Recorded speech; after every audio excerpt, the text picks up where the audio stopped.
Unti-unting nababawasan ang mga pangamba hinggil sa pagkakaroon ng recession sa Estados Unidos ngayong 2024. Nasa quarter na lamang kumpara sa halos lahat ng mga ekonomista at business analysts sa bansa ang naniniwalang mahuhulog ang US sa recession ngayong taon.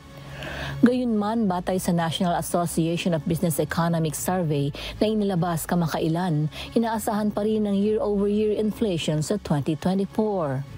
Tinatayang lalampas ito sa 2.5%, mas mataas sa 2% na target ng Federal Reserve. Bumaba ang inflation mula sa peak nito na 9.1% noong June 2022 sa 3.4% noong December.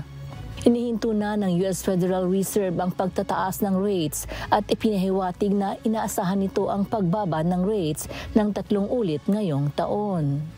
Samantala, sa kabila ng paghupa ng mga pangamba sa recession, pinangangabahan na maaaring magdulot ng banta sa ekonomiya ang political tensions.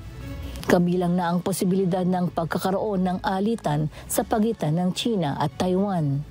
Gayon din ang conflict sa Middle East na maaaring magdulot ng pagtaas ng presyo ng krudo mula $77 o 4,305 pesos kada bariles hanggang higit sa $90 o 5,032 pesos kada bariles.